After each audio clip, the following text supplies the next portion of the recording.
हाय दोस्तों, आप लोग कैसे हैं? मुझे उम्मीद है कि आप लोग बहुत अच्छे होंगे और आप लोग एग्ज़ाम की तैयारी बहुत ही मन से और बहुत ही लगन से आप लोग कर रहे होंगे।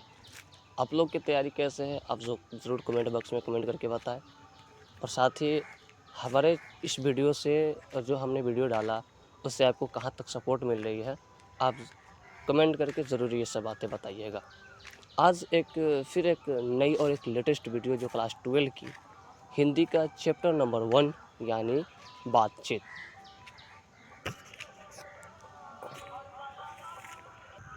तो फर्स्ट चैप्टर है यानी हिंदी का बातचीत यानी फर्स्ट चैप्टर है क्लास 12 के हिंदी से। फर्स्ट चैप्टर से कुछ महत्वपूर्ण ऑब्जेक्टिव क्वेश्चन को हमने यहाँ पर ऐड किया और साथ में 2-3 शॉर्ट टाइप क्वेश्चन भी है जो बहुत ही एग्ज़ाम के लिए महत्वपूर्ण है। तो थोड़ी देर आप बने रहे चैनल पर, आपके लिए मैं 2-3 यानी लगभग में 10 से 15 मिनट का समय लेंगे और ये 10-15 मिनट का समय जो होगा आपके एग्ज़ाम में बहुत ही हेल्प कर सकता है। तो आज स्टार्ट करते हैं फिर से एक नई और लेटेस्ट वीडियो को। और आज जो मेरा पहला क्वेश्चन है वो आपके स्क्रीन पे दिख रहा है और ये जो आज का जो फर्स्ट मेरा क्वेश्चन है, हम शुरुआत करते हैं अपनी क्वेश्चन को। क्वेश्चन क्या है, बालकृष्ण भट्ट के पिता पेशे से क्या थे। ये जो आज का फर्स्ट क्वेश्चन और ये एग्ज़ाम में इम्पोर्टेंट यानी वीवीआई क्वेश्चन है।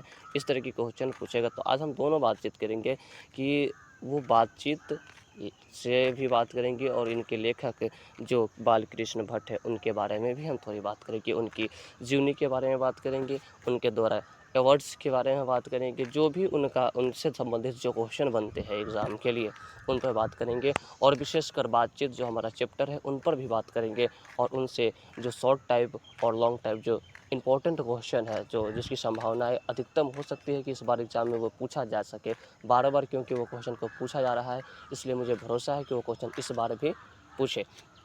तो हम उसको भी इसी वीडियो में करेंगे।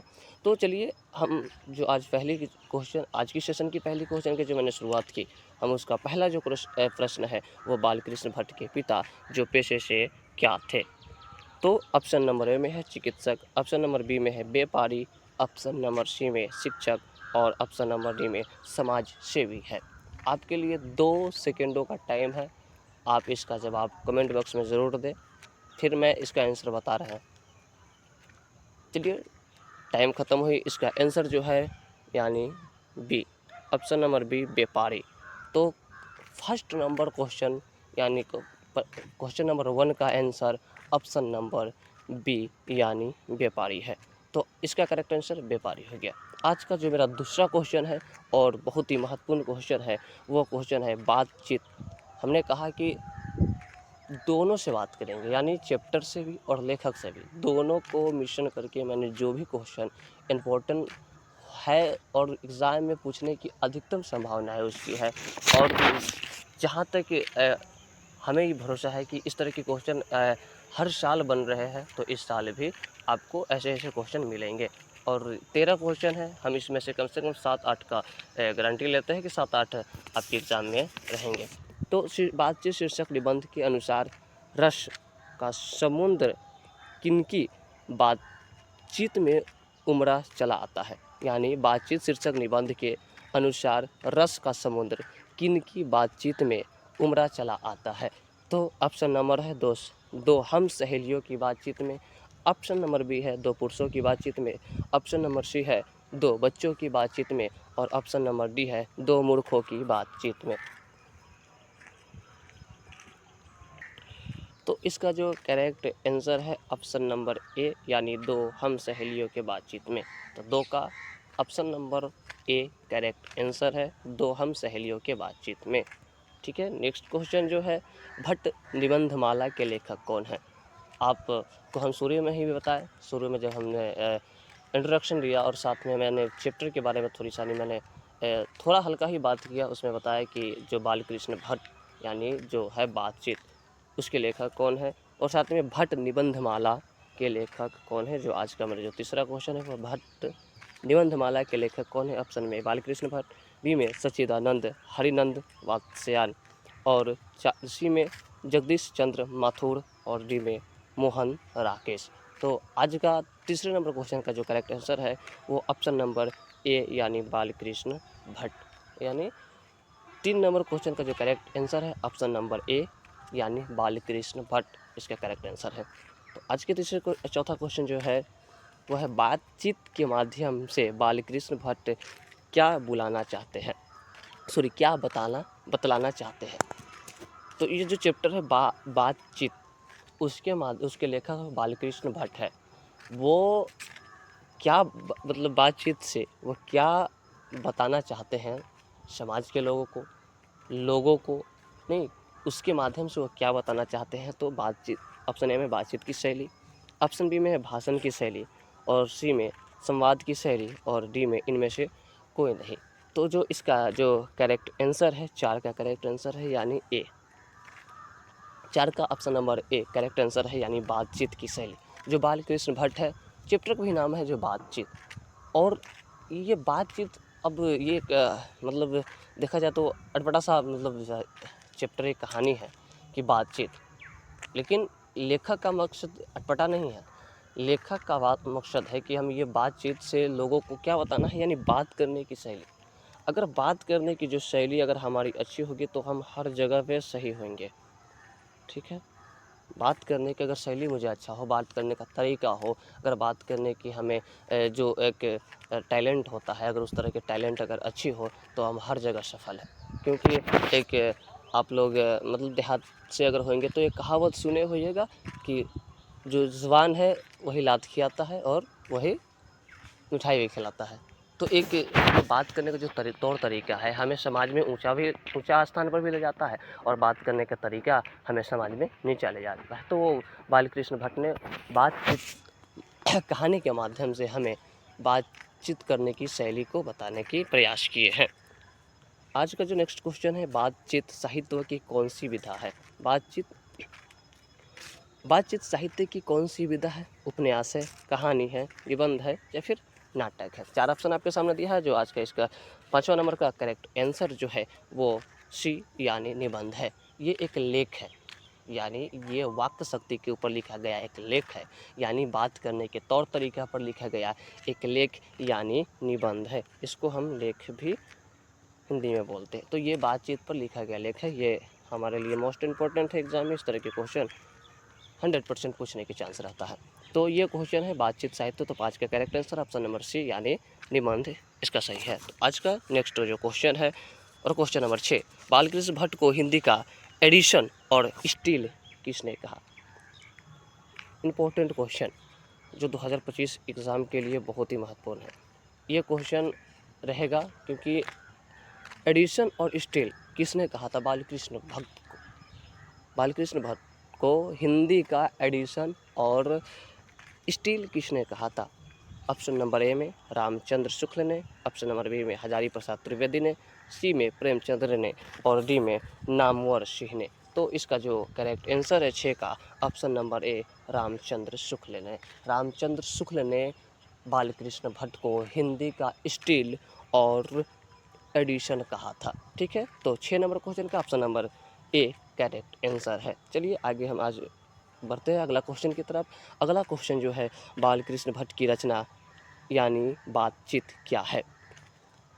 ठीक है, एकांकी है ऑप्शन नंबर ए, बी में कहानी है, सी में यात्रा संस्मरण, और डी में ललित निबंध है। हम इससे पहले क्वेश्चन में बात की कि बातचीत क्या है, यानी वो लेख है, कहानी है, या फिर उपन्यास है, या फिर साहित्य है।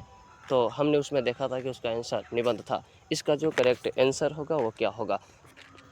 तो आप इसके आंसर को ज़रूर कमेंट बॉक्स में बताएं। इसका आंसर हम नहीं बताएंगे क्योंकि इससे पहले हमने इस तरह के क्वेश्चन का आंसर हम बताया था। तो ये आपकी ज़िम्मेदारी बनती है कि आप कितने मन से और कितने लगन से आप वीडियो को देख रहे हैं और कितने अच्छे से आप समझ रहे हैं।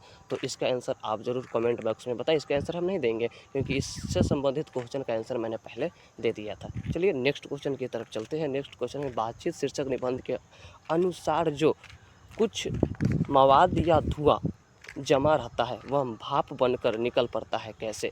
यानी जो बातचीत है ना, उसके अनुसार कुछ ऐसी बातें होता है जो हमारे अंदर जमा रहता है, यानी जो इस तरह से बोले भड़ास, किसी से अगर कोई चीज़ हो तो उसकी भड़ास रहता है अंदर, तो वो किस तरह से क्या बनकर भाप बनकर निकल पड़ता है। कैसे निकलता है? ऑप्शन ए में बहस करके, बी में झगड़ा करके, सी में बातचीत करके, डी में हंसने से। तो जो हमारे अंदर का जो भड़ास होता है वो किस तरह से निकलता है? तो इसका जो करेक्ट आंसर है, 8 का जो करेक्ट आंसर है ऑप्शन नंबर सी, यानी बातचीत के जरिए।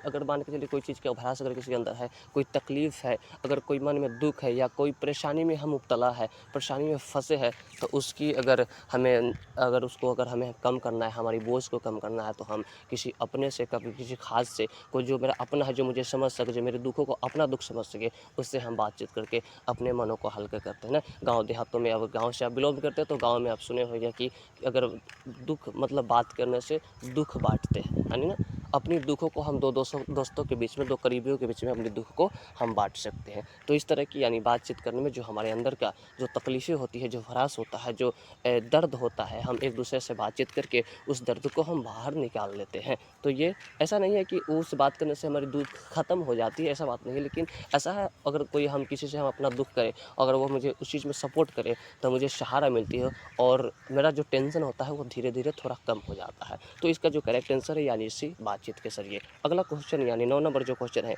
बालकृष्ण भट्ट के पिता क्या नाम था? उनके जो पिता थे बालकृष्ण भट्ट के, उनका नाम क्या था? तो ऑप्शन ए में है बेनी प्रसाद भट्ट, बी में बेनी प्रसाद भट्ट, सी में टेनी प्रसाद भट्ट और डी में सैनी प्रसाद भट्ट। तो इसका जो करेक्ट आंसर है वो ऑप्शन नंबर बी यानी बेनी प्रसाद भट्ट। ये बालकृष्ण भट्ट के पिता का नाम है बेनी प्रसाद भट्ट। आज के अगला क्वेश्चन जो है वो 10 नंबर है, दमयंती स्वयंवर किस लेखक की रचना है? ये क्वेश्चन है, दमयंती स्वयंवर किसकी रचना है, यानी कौन सा लेखक की रचना है? तो ऑप्शन नंबर में है चंद्रधर शर्मा, मलयज बालकृष्ण भट्ट और सी में भगत सिंह। यानी तो इसका जो करेक्ट आंसर है वो ऑप्शन नंबर है यानी बालकृष्ण भट्ट का। और ये जो दमयंती स्वयंवर का जो ये लेखक है वो बालकृष्ण भट्ट है। आज का अगला क्वेश्चन 11वां क्वेश्चन है, बालकृष्ण भट्ट किस काल के रचनाकार थे? ये भी इंपॉर्टेंट क्वेश्चन है एग्जाम के लिए। 2025 में जिनको एग्ज़ाम देना है उनके लिए महत्वपूर्ण क्वेश्चन। ये वीडियो सिर्फ उनके लिए जो 2025 में जो 12th के एग्ज़ाम देने वाले हैं और जिन्होंने तैयारी कर चुका, पढ़ाई किए हैं, और उनके लिए ये MCQ जो है चल रहा है, ये उनके लिए उनके टैलेंटों को देखा जा सकता है कि हाँ, ये इस 13 क्वेश्चन में से आप कितने क्वेश्चन करके दिखा रहे हैं। आप अपने से ये 13 महत्वपूर्ण क्वेश्चन, मैंने पूरी चैप्टर जो फर्स्ट चैप्टर उससे 13 इंपॉर्टेंट क्वेश्चन चुने जो 2025 के एग्ज़ाम में पूछने की 100% संभावनाएँ हो सकती है। तो इसका जो आंसर है ऑप्शन आदिकाल, बी में भक्तिकाल, सी में रीतिकाल और डी में आधुनिक काल। तो बालकृष्ण भट्ट जो है वो किस काल के कवि थे? तो बालकृष्ण भट्ट जो कवि थे वो ऑप्शन नंबर डी यानी आधुनिक काल के कवि थे। तो इसका जो करेक्ट आंसर है ऑप्शन डी है यानी आधुनिक काल के कवि कौन थे? बालकृष्ण भट्ट। आज का नेक्स्ट क्वेश्चन और 12वां क्वेश्चन जो है, बालकृष्ण भट्ट का जन्म कब हुआ था? इनकी जीवनी से अगर आप ये सारे क्वेश्चन को याद करते हैं तो अगर बालकृष्ण भट्ट के बारे में अगर जीवनी लिखना है तो वो जीवनी भी आप लिख सकते हैं। तो बालकृष्ण भट्ट के जन्म कब हुआ था, ये भी इंपॉर्टेंट है, एग्जाम में ये पूछा जा सकता है। यानी ऑप्शन ए में 23 जून 1947, 23 जून 1944 और 23 जून 1845, 23 जून 1847, 1844, 23 जून 1845 और 20 जुलाई 1914। तो इसका जो करेक्ट आंसर है यानी बी नंबर 23 जून 1888, 1844 का जो करेक्ट आंसर है यानी option number B correct answer है। तो जो 12 का है वो ऑप्शन नंबर बी इसका करेक्ट आंसर है। आज के आखिरी और अंतिम क्वेश्चन यानी ये 13वां क्वेश्चन के सबसे लास्ट क्वेश्चन जो है, बालकृष्ण भट्ट के निबंध का निधन कब हुआ यानी मृत्यु। ठीक है, बालकृष्ण भट्ट की मृत्यु कब हुई, इम्पोर्टेंट है ये भी एग्ज़ाम के लिए। जो बालकृष्ण भट्ट का जो मृत्यु हुआ वो कब हुआ? तो ऑप्शन नंबर ए में है 20 जुलाई 1914, बी में 20 जुलाई 1915, सी में 20 जुलाई 1917 और डी में 22 जुलाई 1922। तो इसका जो करेक्ट आंसर है वो 20 जुलाई 1914 यानी ऑप्शन नंबर ए 20 जुलाई 1914 इनका करेक्ट आंसर यानी अगर कहे तो ऑप्शन नंबर ए। 13 और आखिरी क्वेश्चन का जो ऑप्शन नंबर बी है वो करेक्ट आंसर है।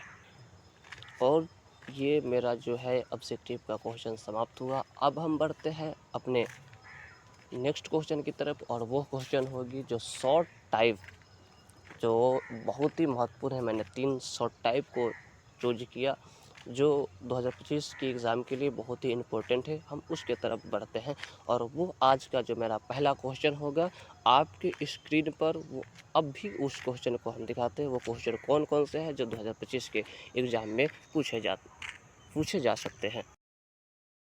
आज का जो लॉन्ग टाइप का जो क्वेश्चन रहा, यानी फर्स्ट चैप्टर बातचीत से, उसकी फर्स्ट क्वेश्चन VVI बहुत ही इम्पोर्टेंट, जो 2025 के एग्ज़ाम में पूछने की अधिकतम संभावना है।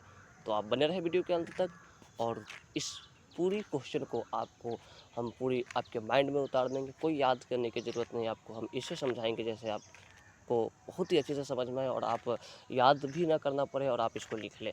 यानी थोड़ी कुछ मैंने ग्रांडली तो 60-70% तो मैंने यही इस वीडियो से आपको याद कराने के, 40% आप खुद से अपनी एक बार रीडिंग करके आपको याद हो जाएगा। तो आज का जो मेरा पहला क्वेश्चन है, हम अपने वाक शक्ति न होती तो क्या होता। अगर हमें वाक शक्ति मतलब बोलने की शक्ति अगर ना होती तो क्या होती।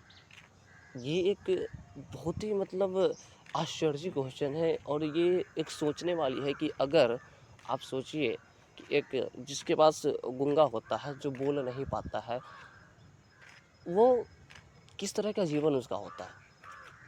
वो हर काम इशारे के तौर पे करता है, बोल नहीं सकता है। दूसरे का सहारा, अगर कोई चीज़ अगर उससे अगर लेना हो तो 10 बार किसी को इशारा करेगा, उसका कोई इशारा समझा तो ठीक, नहीं तो फिर वो इशारा देता रहेगा लेकिन कोई नहीं समझेगा। उसी बात को लेखक बता रहे हैं कि क्या हमें वाक शक्ति अगर ना होती तो क्या होता। देखते हैं क्वेश्चन में क्या है। ईश्वर द्वारा प्रदान शक्तियों में वाक शक्ति मनुष्य के लिए वरदान है। यानी ईश्वर के द्वारा दिया गया अनेक, यानी हम तो पूरी ईश्वर, हम जो है पूरी ईश्वर का दिया हुआ, हमारा शरीर जो है अनमोल है। हमारी ज़बान है, नाक है, कान है, आँख है, हर दुनिया में तमाम जितने भी चीज़ जो नज़र आते हैं, उनमें सबसे अच्छे मनुष्य को बनाया गया है। यानी मनुष्य बोल सकता है, समझ सकता है, एक जगह से दूसरी जगह आसानी से जा सकता है, हर काम वो अपने से कर सकता है। ये मनुष्य की खूबसूरती है, और ये ईश्वर का दिया हुआ कई वरदानों में से एक महत्वपूर्ण वरदान है, जो वाक शक्ति है। आगे हम देखते हैं, वाक शक्ति अनेक फायदे में वक्तृता और बातचीत दोनों का समावेश है। यानी ये जो बातचीत हम जो करते हैं, वो वाक शक्ति के अनुसार ही करते हैं। हमें अगर वाक शक्ति नहीं होती तो हम कुछ बोल नहीं पाते। हमें वाक शक्ति नहीं होती तो आज हम यहाँ पर पढ़ नहीं पाते। वाक शक्ति हमें नहीं होती तो हम आपको यहाँ पर पढ़ा नहीं पाते। वाक शक्ति नहीं होती तो हम पढ़ाकर आपको समझा नहीं सकते थे। तो ये वाक शक्ति का ताकत है, और ये ईश्वर के दिया गया मेरा वरदान है। वक्ता शक्ति के अभाव में दृष्टि गूंगी रहती है। अगर वाक शक्ति नहीं है तो कोई भी व्यक्ति जो है ना, वो गूंगी होता है। और अब मैंने आपको पहले ही बताया कि जो गूंगा होता है, जो बोल नहीं पाता है, वो क्या करता है, उनकी आप जीवन को देख सकते हैं, उनके जीवन जो कितनी कष्टदायक होता है। तो ईश्वर का दिया हुआ हर एक चीज़ वरदान ही है, और बहुत ही महत्वपूर्ण है, लेकिन उसमें भी वाक शक्ति एक बहुत ही ज़्यादा महत्वपूर्ण है। आगे, वाक शक्ति के अभाव में मनुष्य सुख दुख का अभाव अन्य इंद्रियों के द्वारा करता है। ये है कि मैंने अभी तुरंत ऑब्जेक्टिव में मैंने एक क्वेश्चन आपको समझाया कि वाक शक्ति किस लिए महत्वपूर्ण है, या लेखक जो बालकृष्ण भट्ट है वो वाक शक्ति से मनुष्य को क्या समझाना चाहते हैं, मैंने वहाँ पर समझाया आपको। तो वाक शक्ति जो है ना, मनुष्य दूसरे इंद्रियों से, यानी दूसरे लोगों से, अपने दोस्तों से बातचीत करके क्या करता है, वो अपने सुख दुख को एक दूसरे से बांटता है, जिससे उसकी मन हल्का होता है। और अपने अंदर कोई चीज़ को अगर दबा कर रखा है, और वो कोई अपने ख़ास आदमी से, अपने दोस्तों से, अपने फैमिली से, अपने घरों के मेंबर से, फैमिली मेंबर से अगर वो बातचीत करता है, तो शायद उसके मन को थोड़ी शांति होता है। तो ये सब किस कमाल है, वाक शक्ति का ही कमाल है। सबसे निकट स्थिति में संवादहीनता की स्थिति होती है। बातचीत में दो आदमियों को प्रेम पूर्वक संलाप है। यानी वाक शक्ति से दो व्यक्तियों के बीच में प्रेम ही संभव होता है। यानी दो वाक शक्ति की वजह से दो आदमी एक दूसरे को समझते हैं और फिर एक दूसरे को साथ देते हैं। वाक शक्ति के अभाव में चुटली व्यंग्यात्मक बात कहकर तालियां बटोरना संभव न होता है। यानी वाक शक्ति अगर ना हो तो हम किसी चीज़ को ना कहें, किसी चीज़ को ना बोल सके।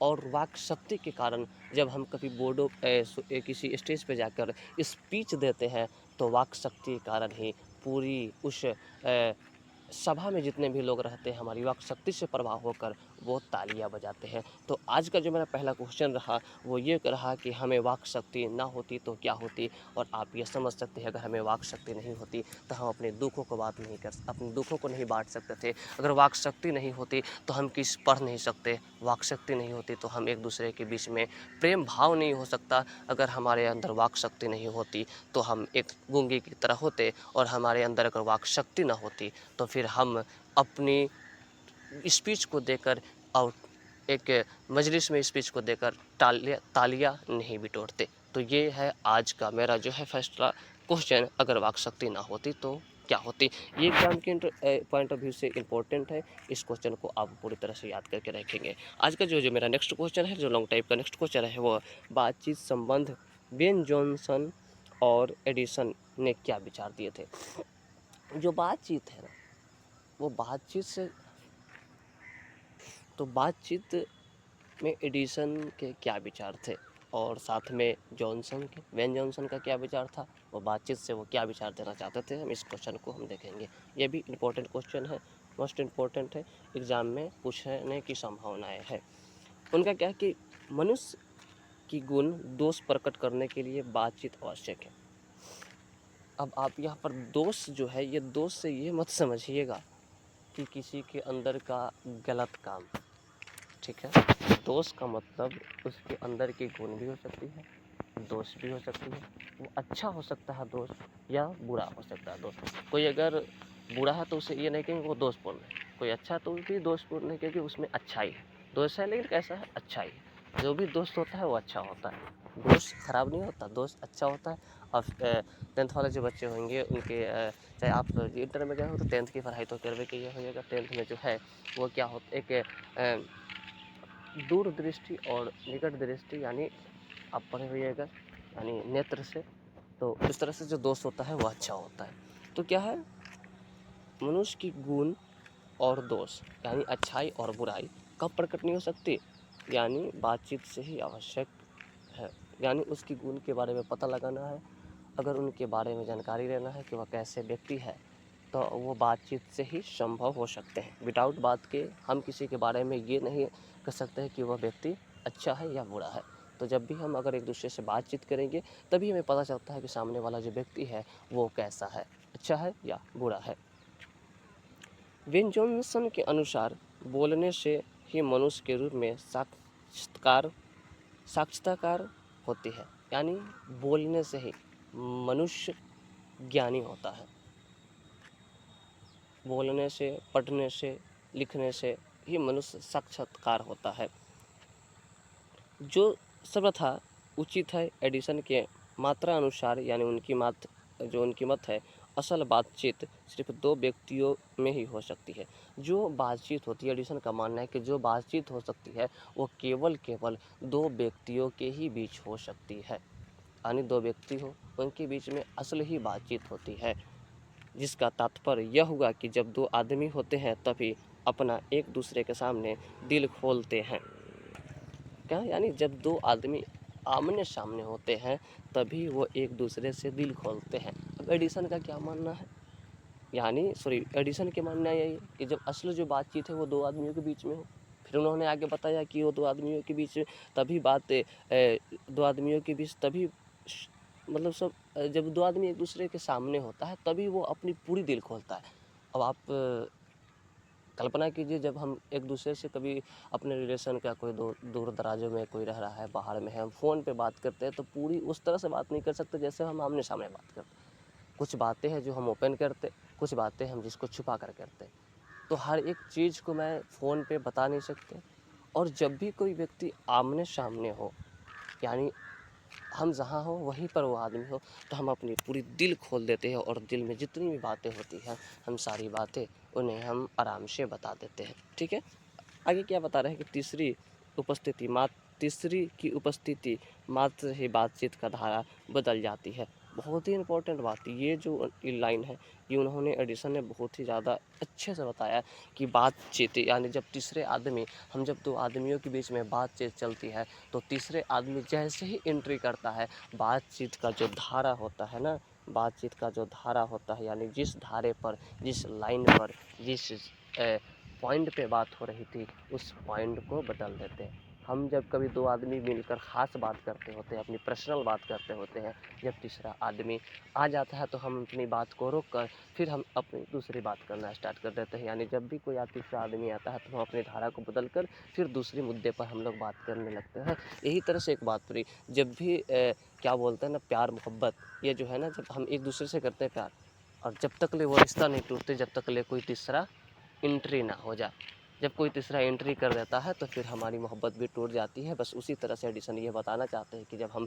दो आदमी बीच में जब रहते हैं, दो आदमी रहते हैं और दो आदमी बातचीत करते हैं, जब कोई तीसरा एंट्री करता है तो हमारी जो धारा है, हमारी जो धागा है वो टूट कर फिर दूसरी तरफ से हम मुड़ जाते हैं, दूसरी रास्ते पर हम लोग बात करना स्टार्ट कर देते हैं। तो ये आगे तीन व्यक्तियों में बातचीत की मनोवृत्ति प्रसरण वह धारा बन जाती है जो मानो उस त्रिकोणी का 3 रेखाएं है। बातचीत में 4 व्यक्ति लग जाते हैं तो बेतल कुलूफी का स्थान फॉर्मेलिटी से लेती है। यानी कहा जाता है कि बात ऐसा नहीं है, आप कह सकते हैं कि बात जरूरी थोड़ी नहीं कि दो ही आदमी के बीच में हो, वो 3 आदमियों के बीच में हो, वो 4 आदमियों के बीच में हो जाती है। लेकिन एडिसन का मानना है कि जो 2 आदमियों के बीच में जो बात होती है वो पूरी खुलकर होती है। जब 3 आदमी आते हैं तो बात की जो धाराएं होती है वो बदल जाती है, और जब 4 आदमी, 5 आदमी, 6 आदमी और 10 आदमी अगर मिलकर हम बातें करते हैं तो वो बातें की एक फॉर्मेलिटी पूरा करने के लिए वो बातें होती है। सिर्फ हाँ, मतलब एक फॉर्मेलिटी के अनुसार हम उस चीज़ पे बात करते हैं। तो उस वक्त जो बात होती है वो एक फॉर्मेलिटी पूरा करने के लिए हम लोग बात करते हैं। ये मेरे 2 क्वेश्चन रहा। एक क्वेश्चन जो है बातचीत अगर हमें वाक शक्ति ना होती तो क्या होता। दूसरा क्वेश्चन है कि बेन जॉनसन और एडिसन का क्या राय है। अगला जो मेरा क्वेश्चन है, आज का तीसरा नंबर जो क्वेश्चन है, वो क्वेश्चन है बातचीत की कला अर्थात आर्ट ऑफ कन्वेंशन क्या है। Art of convention, art of convention का अर्थ हुआ गया कि वार्तालाप की कला, वार्तालाप की कला, इसका अर्थ हो गया। ठीक है, ये देखते हैं इसका आंसर क्या है। सबसे पहले मैं इसको जूम कर लेता हूँ, आपको पूरी तरह अच्छी तरह से आपको दिखे, इसलिए हम इसको पहले जूम कर लेते हैं। मैंने जूम कर लिया। चलिए, प्रस्तुत निबंध में वाक शक्ति का महत्व तथा आर्ट ऑफ कन्वेंशन के आकर्षण शक्ति को प्रतिबिंबित किया है। यूरोप के लोगों में आर्ट ऑफ कन्वेंशन का जगत प्रसिद्ध है, यानी यूरोप के लोग हैं उसमें, उन लोगों में आर्ट ऑफ कन्वेंशन बहुत ज़्यादा है। आर्ट ऑफ कन्वेंशन का अर्थ होता है वार्तालाप की कला। मैंने पहले बताया कि इसका कला वार्तालाप की कला।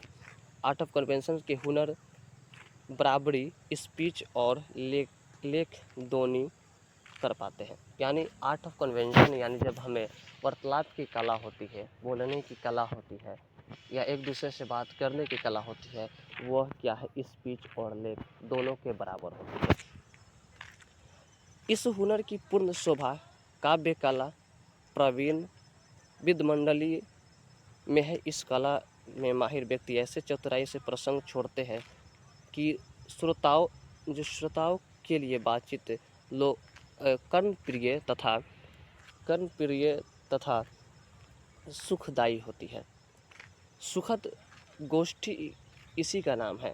यानी जब हमें वाक शक्ति होती है, हमें बोलने की, वार्तालाप करने की शक्ति होती है, हम वो स्पीच दे सकते हैं, तो वही एक क्या है, सुखदायी या सुखद गोष्ठी, इसी का नाम है। सुखद गोष्ठी का विशेषता है कि वक्त के वाक चातुर्य का अभिमान या कपट नहीं प्रकट हो पाता है तथा बातचीत की सरसता बनी रहती है। यानी ये बातचीत करने का जो हमारे मतलब अगर वाक शक्ति हमारी ख़राब ना हो, हमारी बिहेव अच्छी हो, हमारी चाल चलन अगर अच्छी हो, बात करने का तरीका ढंग हो, अच्छा से हो, तो वो बात हमेशा हमेशा तक चलती रहती है, वो बात बीच में टूटती नहीं है और असल सुख इसी में है। तो ये जो आज हमारा जो 3 क्वेश्चन रहा, ये बहुत ही इम्पोर्टेंट और बहुत ही महत्वपूर्ण है, जो 2025 के बोर्ड एग्ज़ाम में पूछे जा सकते हैं। जो साइंस वाले हो, आर्ट्स वाले हो, कॉमर्स वाले हो, सभी के लिए हिंदी एक समान होती है। इसलिए आपसे मेरी बहुत ही निवेदन है कि आप इस वीडियो को पूरा देखे होइएगा। तो अगर वीडियो अच्छा लगे तो कमेंट करके ज़रूर बताएं, और ऑब्जेक्टिव क्वेश्चन से आप कितने कर पाए ये भी कमेंट करके बताएं। और ये वीडियो जो लॉन्ग टाइप का है, ये आपको कहाँ तक समझ में आए, ये भी आप कमेंट करके ज़रूर बताएं। और वीडियो अच्छा लगा हो तो चैनल को सब्सक्राइब करें, वीडियो को लाइक करें और ज़्यादा से ज़्यादा शेयर करें। फिर बहुत ही जल्दी हम आपके लिए नेक्स्ट वीडियो लेकर आएंगे और अगले चैप्टर का क्वेश्चन जो होगा हम लेकर आते हैं। तब तक ले आप स्वस्थ रहिए, अच्छे से पढ़ाई कीजिए। एग्ज़ाम का डेट निकल गया है, उसकी रूटीन क्या है मैंने इस चैनल पर वीडियो बनाकर डाल दी है, आप वहाँ से जाकर देख सकते हैं। फिर मिलते हैं नेक्स्ट वीडियो के साथ। जय हिंद, जय भारत।